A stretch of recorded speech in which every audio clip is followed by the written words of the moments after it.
السلام علیکم ناظرین، آج ہم ایک بہت ہی اہم موضوع پر بات کریں گے، رزق میں اضافے اور برکت۔ یہ موضوع ہر مسلمان کی زندگی کا حصہ ہے، کیونکہ ہم سب چاہتے ہیں کہ ہمارا رزق حلال ہو، بڑھتا رہے اور اس میں برکت ہو۔ آج کے اس ویڈیو میں ہم قرآنی تعلیمات، دعائیں، روزمرہ کی عادات اور کچھ ایسے گھریلو نسخے شامل کریں گے جو رزق کے حوالے سے آزمودہ اور مفید ہیں۔ رزق کا مفہوم اور اسلامی نقطہ نظر۔ اسلام کے مطابق رزق صرف دولت یا کھانے تک محدود نہیں، بلکہ یہ ہر وہ چیز ہے جو ہماری ضروریات کو پورا کرے، چاہے وہ صحت ہو، وقت ہو یا ذہنی سکون۔ قرآن کہتا ہے، بے شک اللہ ہی رزق دینے والا ہے، بڑی طاقت والا اور مضبوط ہے۔ یہ آیت ہمیں یہ یقین دلاتی ہے کہ رزق کا مالک صرف اللہ ہے اور ہمیں اسی سے مانگنا چاہیے۔ رزق میں برکت کے لیے قرآنی دعائیں۔ سورۃ البقرہ کی آیت 201، ربنا آتنا فی الدنیا حسنۃ وفی الآخرۃ حسنۃ وقنا عذاب النار۔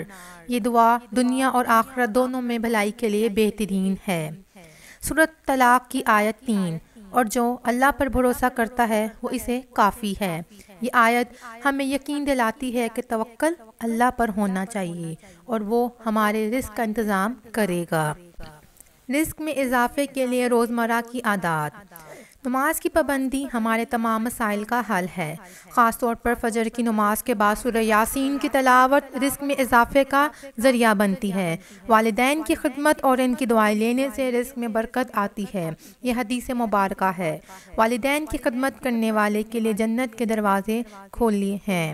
رسول اللہ صلی اللہ علیہ وآلہ وسلم نے فرمایا، حلال رزق کی تلاش ہر مسلمان پر فرض ہے۔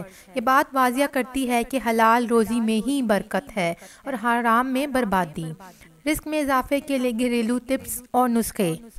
صدقہ کرنے سے رزق میں اضافہ ہوتا ہے۔ نبی کریم صلی اللہ علیہ وآلہ وسلم نے فرمایا، صدقہ دینے سے مال کم نہیں ہوتا بلکہ اللہ اس میں اضافہ فرماتا ہے۔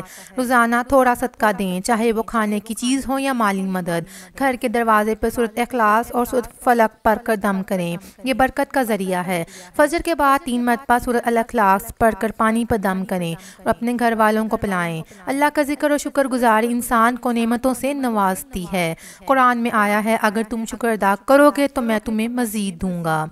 سورۃ ابراہیم آیت نمبر 7۔ جھوٹ بولنے اور دھوکہ دینے سے رزق میں بے برکتی آتی ہے۔ ہمیشہ دیانتداری کو اپنائیں، استغفار کی کثرت کریں۔ رسول اللہ صلی اللہ علیہ وآلہ وسلم نے فرمایا، جو شخص استغفار کو اپنی عادت بنائے، اللہ اس کے لیے ہر تنگی سے نکالنے کا راستہ بناتا ہے۔ ایک اور دعا جو بہت مشہور ہے، یہ دعا نماز کے بعد پڑھیں۔ رزق کے لیے محنت اور دعا کا توازن۔ محنت اور دعا دونوں ضروری ہے۔ قرآن کہتا ہے، انسان کے لیے وہی ہے جس کے لیے وہ محنت کرتا ہے۔ کبھی کبھار اللہ رزق کو آزمانے کے لیے روکتا ہے تاکہ ہمارا صبر اور توکل آزمایا جائے۔ اس وقت ہمیں دعا اور استغفار کو بڑھانا چاہیے۔ رزق میں اضافے کے لیے آزمودہ گھریلو نسخے۔ گھر کے کچن میں صفائی کا خاص خیال رکھیں کیونکہ یہ برکت کا ذریعہ ہے۔ ہر جمعے کو سورۃ الکہف کی تلاوت کریں۔ روزانہ کم از کم ایک بار قرآن کے کچھ حصے کی تلاوت کریں۔ ناظرین، رزق اللہ کی عطا ہے اور اس میں برکت بھی وہی ڈالتا ہے۔